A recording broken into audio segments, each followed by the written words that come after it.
Good day. Thank you very much for watching this program, Sahwira Financial Business Tips, a program brought to you by Sahwira SME Hub and Sahwira SME Network, which are two brands for Sahwira Financial Services.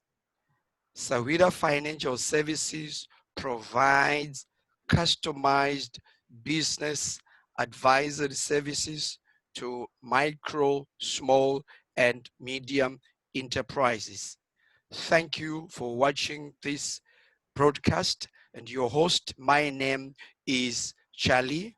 I hold a PhD in management from Manchester Metropolitan University, and my study looked into entrepreneurial learning as it interplays with people management. And my broad specialty is in SMEs and entrepreneurship. To help me look into today's topic, which is going to be on legal issues surrounding employment contracts, personal injury at work, as well as wills and succession, which are some of the key issues that confront our SMEs. And to help me discuss these issues is a legal mind from Namibia. Like we always do, we do get expertise dotted around the globe. And today, it's my pleasure to introduce to you a legal practitioner and attorney from Namibia, and her name is Razi Kaviwa. Razi, welcome to the show. Thank you, Charles. Thank you. I feel How is Namibia today? Namibia is very chilly. It's getting chilly by the days. We are getting into the winter session. However, we are still on lockdown due to the COVID-19. Yeah. Okay, the same applies here in Manchester. Lockdown is continuing. We're in the extended period. Anyway, let's get straight into our business. And once again, thank you for coming to share with us your expertise. Now, research shows that owner managers for micro, small, and medium enterprises face a number of challenges. And some of these challenges relates to limited skills, and some of these limited skills or knowledge obviously also entails legal issues surrounding businesses, and we have decided that we could tackle three of them. The first thing is the employment contract. Is it critical, or is it necessary that SMEs should have adequate legal provisions surrounding the employment contract? Could you please explain? Yes, it is very beneficial to both the employee as an SME as well as the employer to have an employment contract. Employment contracts generally spells out the rights and obligations of each party, and it protects the job security of the employee and also protects the employer from certain risks, such as the release of confidential information after the term of employment ends. Right. It's very advisable for SMEs to then engage legal practitioners or experts in business to draft employment contracts for them. Also, employment contracts also provides the benefits for such as pension contributions, pension fund contributions, and generally, or in summary, it creates certainty for the parties, for both the SME as the employee and as an employer, and the person that they are employing as an employee. Right.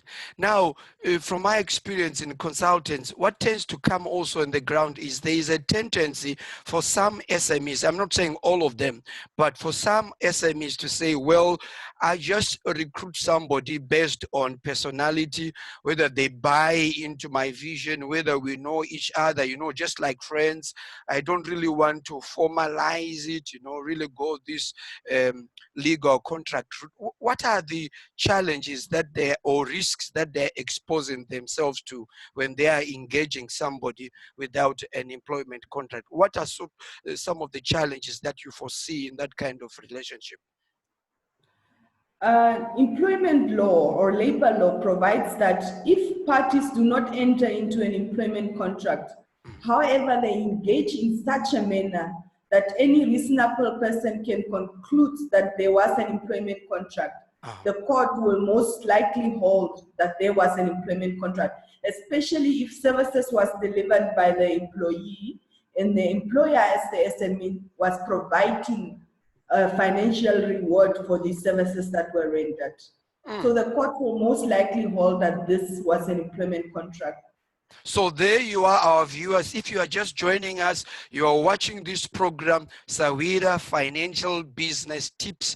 And today in the studio, I'm discussing with the legal mind from Namibia, and her name is Razi Kaviwa. We have just tackled the issue of employment contract, that it is very important that you have legal expertise to draft an employment contract. And Razi has just explained that it does not help you as a business person to say, I'm just going to employ somebody, it's just my friend, we are not going to formalize it, because at the end of the day, courts will interpret the relationship between you and that person and most likely conclude that there was a relationship between an employer and an employee, and you will not benefit through that informalized relationship. Now, the second thing that we want to look at is issues of injury at work. Again, walk us through, is it important that SMEs should have adequate provisions relating to injuries at work? Yes, Charles. SMEs are advised again to take out employers' liability insurance. This will help in the event of personal injury at work. In many African jurisdictions, there is a government-run fund or scheme that provides that employers contribute on a monthly basis towards the fund or scheme. Right. The fund and scheme in return then pays out employees who gets injured at work. Right. This is very beneficial for SMEs and small, medium enterprises to spare them from having to pay out huge lump sums to employees in the event that they get injured at work. So there you are, the benefit of ensuring that you have adequate provision in terms of personal injury at work. And what is the risk again? Suppose somebody is an entrepreneur and they may be 5 or 10 employees and they never took this insurance and somebody got injured at work. What is the risk, or what is the threat that you see there? The risks that are involved is that you will be sued as an SME if you did not provide for a scheme where you were contributing on a monthly basis towards ensuring that in the event that your employees get injured at work, they are covered. So you will be sued in your personal capacity. In some instances, there were cases that were held where the court had to lift the corporate veil and hold you accountable personally. And that's in the event that as an SME, mostly they are not hugely funded, so they do not have the funds. So you will be held in your personal capacity responsible to pay for your employees. So there you are. It will not do you any good for you to operate a business without adequate cover for personal injury at work for your employees. As you have just heard from our legal expert here, that even in such situations, court will even go to the extent of lifting up the corporate veil and actually suing you in your personal capacity. And when you look at it, it is not good or advisable that you have these litigations, because generally they will then work towards the collapse of your business. And if you are just joining us, this is Sahwira Financial Business Tips, a program brought to you by Sahwira SME Hub and Sahwira SME Network, which are two brands for Sahwira Financial Services. And Sahwira Financial Services prides itself in providing customized business advice to SMEs. And we are tackling legal issues that owner managers for SMEs usually face as they run their business. Now we are now looking at the third and last aspect, which is the issue of business continuity, and it revolves around succession and wills. Go ahead, Razi, and advise us. Is it important for SMEs to have adequate provisions in terms of succession? Okay, thank you, Charles. Firstly, I have to highlight that there are three main modes of businesses. Right. That's the sole proprietor, Uh-huh. the partnership, Uh-huh. the company with or without limited liability. Right. Firstly, I will tackle the companies. For Uh-huh. companies, it is easier to outlive the directors or founders of the company. Right. However, in the event of partnership, although there may be continuation, Mm, it is limited mm, because the partnership, they have to provide that the partnership agreement be redrafted right. for a new partners to be included Right. and for the one that passed on to be excluded. Right. So there might be a continuation or existence of a partnership. Uh-huh. However, in the case that an SME is a sole proprietor, Uh-huh. it's close to impossible for its continued existence after the passing of the owner. Uh-huh. We should, however, highlight that the assets of the sole proprietor can, however, be inherited and used to create a new entity. Right. So SMEs generally can fall under those three category of businesses modes. Mm. So thank you And very much, Razi. And those who are joining us, this is a legal practitioner and attorney from Namibia, and her name is Razi Kaviwa. And she's just tackled the last theme there, the issue of business continuity and succession. And she's explained it, categorizing it into three main types of businesses. These are not the only categories of businesses, but these are the major ones. That is the sole proprietor and the partnership and the company, private limited company. And she's explained that there tends to be a better platform for succession strategies in a company, and then these succession strategies, they become mild in a partnership, and they're very loose in a sole proprietor. And her advice is that it is important, if you are an entrepreneur operating any of these, that you have clearly put in place strategies to ensure that your business survives after you. We don't want businesses which collapse the moment you retire or the moment you are no longer feeling well, but there should be these strategies that makes it possible for your business to continue. And as we come to the closure of our discussion, are there any other issues that you just want to wrap up and speak to our viewers before we close?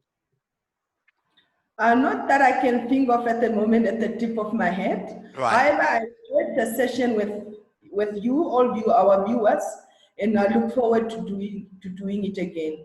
Thank you very much. I know because you come from Namibia, would you like to speak to your Namibian community, the Namibian SMEs in any of your languages? I know there are many languages there. There's Shivambo, there's Herero, there's Afrikaans.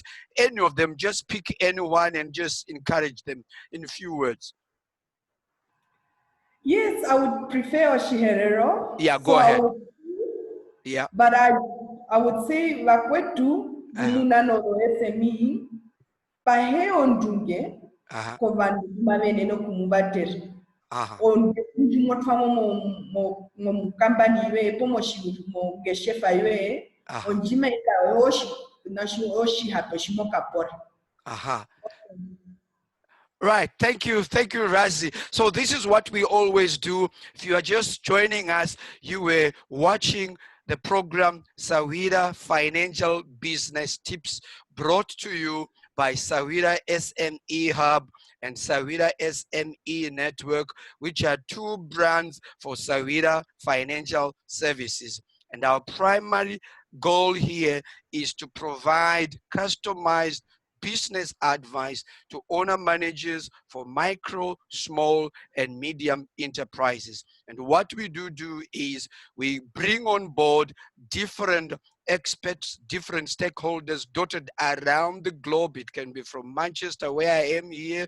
It can be Angola. It can be from Asia. It can be from America. So that's what we do. We bring about on this show different experts so that they can share on different topics. And today it was our pleasure to have a legal practitioner from Namibia, from Windhoek, and her name is Razi Kaviwa. Thank you very much for coming to the show, Razi.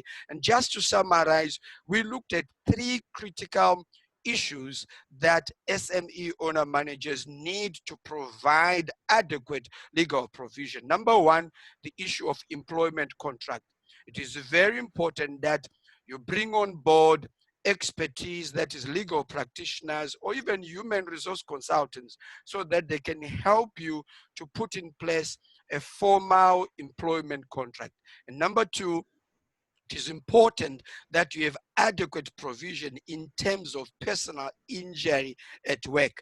Because if you don't do that and your employee gets injured at work, then you will be sued. Even if it is a company, courts can even lift that corporate veil and you can be sued in your own personal capacity. And number three, you need to put in place adequate provisions for business continuity. That is succession. If it is a company, there must be a clear strategy of how you are grooming people into management so that as others retire, then others are taking place. Don't be hold by that need of control. You are not going to be there forever. So you need that succession plan. If it is a partnership, again, you need to have provision to say what is going to happen if these senior partners are going to move out. Similarly, if it is a sole proprietor, maybe a family owned business or a one-man business, you are going out there maybe as a cross border. The idea or the issue is, if you don't pass on these skills, if you don't share with any of your family members, then it is only one day when you fall sick, you are no longer there. Your business will collapse because you were not sharing the skills. Nobody knows where you were buying those merchandise from China or from Dubai or from Tanzania or wherever you were going, because you were not sharing and there wasn't that clear strategy of succession. We have come to the end of the show. I hope you have enjoyed it. And if you have liked it, please go ahead and click that subscribe button. I hope to meet you in the next video shoot out. To Razi, thank you very much. And all you guys, take care. Please abide by the lockdown rules, which are in most countries given the advent of COVID-19. Thank you for watching. Bye-bye.